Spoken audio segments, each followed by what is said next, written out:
We've covered a lot of ground in this lecture, so let's do a review and a wrap-up.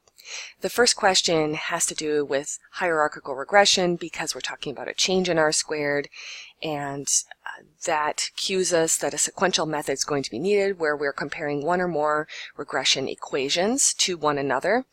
And this change in R-squared, we also think about it like incremental variance explained in an outcome by a predictor or set of predictors that are in that final block.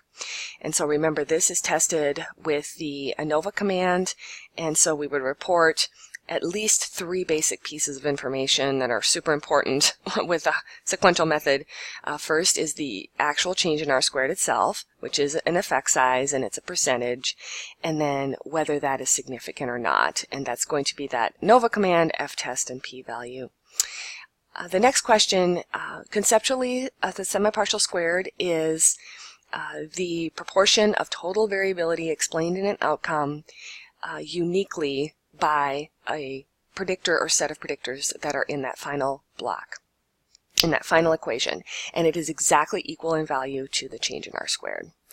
And then the lowercase r-squared, remember, is our correlation effect size, basically, where we are saying that one variable explains this much percentage of the variability in the other, and that amount is going to be the lowercase r-squared.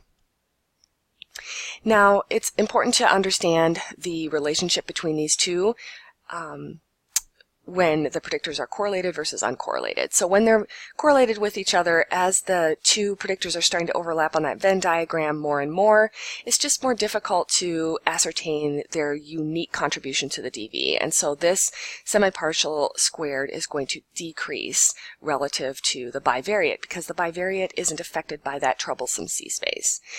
And then as the predictors are pulled apart on that Venn diagram and disentangled, they become more orthogonal, then these two values will be exactly the same. And that is just because we can clearly see their unique contribution and there's no C-space to worry about. And this question is very related to that. Multiclinearity is, again, that overlap between predictors, and as that increases, if you look at the SE of beta, which is the denominator of the t-test, the whole thing's going to increase as the predictors become more correlated, and that increases the denominator of that formula relative to the numerator, and then it's less likely that we're going to find significance for the beta weight. Again, because it's just more difficult to see the unique contribution of any of the predictors when they become more redundant. That's just a ubiquitous issue with regression and prediction in general. Finally, when the correlation is less than absolute value 1, which is going to be smaller. Now this is an RTM question, and remember, when the correlation, as it decreases in absolute value, that is, it moves away from that the 1 or negative 1, the standardized predicted value of the DV is always going to be closer to 0, and that means it's mean.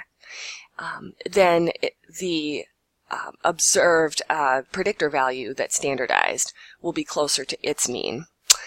So this means that this predicted value right here is going to, could be potentially pretty far from its own mean, but that's not going to be reflected in the predicted value itself because the correlation is less than 1. It's moving towards 0. So I think it's helpful to go back to the formula part of my scrolling, but it's helpful to see it right here. And remember, when you insert 0 in for this bivariate correlation, then for any value of the predictor, we're always going to be predicting the mean of the DV for that. And remember, that goes back to the question, when we have no information about this correlation or it's getting close to 0, then what can we expect for any level of the predictor, any person score on the predictor, and that's going to be the mean of the DV. But then when we substitute 1 or negative 1, then that's perfect prediction, which never happens in real life. But just so you know, if it did, we would have no difference in these two numbers. They'd be exactly the same. So obviously, because we're multiplying it by 1. So perfect prediction is nice, but it never happens. The extent to which this is going down to 0, then we're going to have more and more error in the prediction, and that means that when people have extreme scores and they're far away from the mean, that is not going to be fully reflected in the predicted value of the DV for them. So that's just a mathematical, the way it is, basically. It's a mathematical necessity. So next set of questions here. What happens in regression when we have a lot of predictors and k is increasing relative to n? What happens in that case is we have an inflated r squared, and it is artificially so. It's not valid, it's not accurate. And so then we can apply an adjustment, which is helpful. The adjusted r squared brings the r squared down to reflect that we have too many predictors in the model. The way that you know this is happening, remember, is if you have a very large r squared, but it's not significant. When that happens, it's a cue to you that I have too many predictors in the model. I need more n in order to have this many predictors.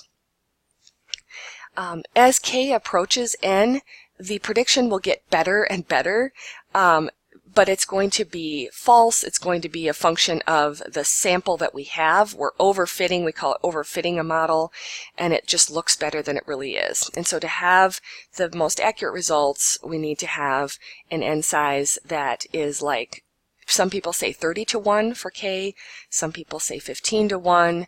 I think it's best to go as high as possible on the n for the best power and also the best accuracy with the population parameters.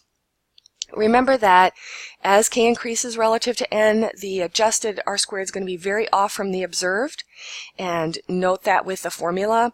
But as n increases, the adjusted and the observed become much closer together, and that way you can trust the observed r squared much more.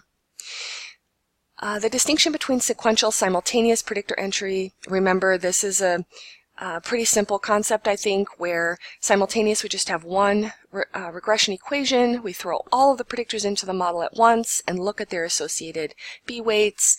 That can be helpful sometimes. Sometimes it's better to do sequential regression, I should say.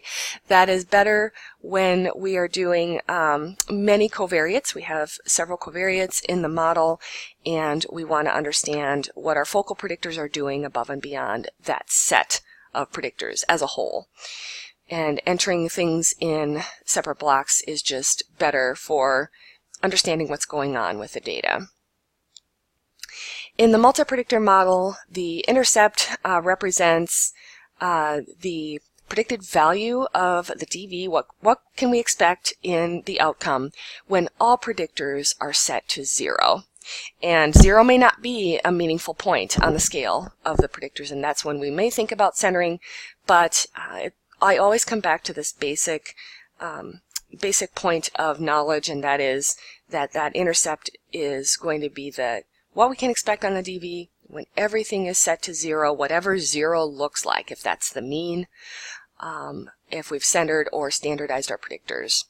And then finally, type 1 error means that we have found an effect or relationship, a pattern of findings in our sample that is not present in the population. And so it's a wrong inference, and type 2 error is the other wrong inference where it's the opposite. In our sample, we did not see this pattern of findings that is indeed present in the population.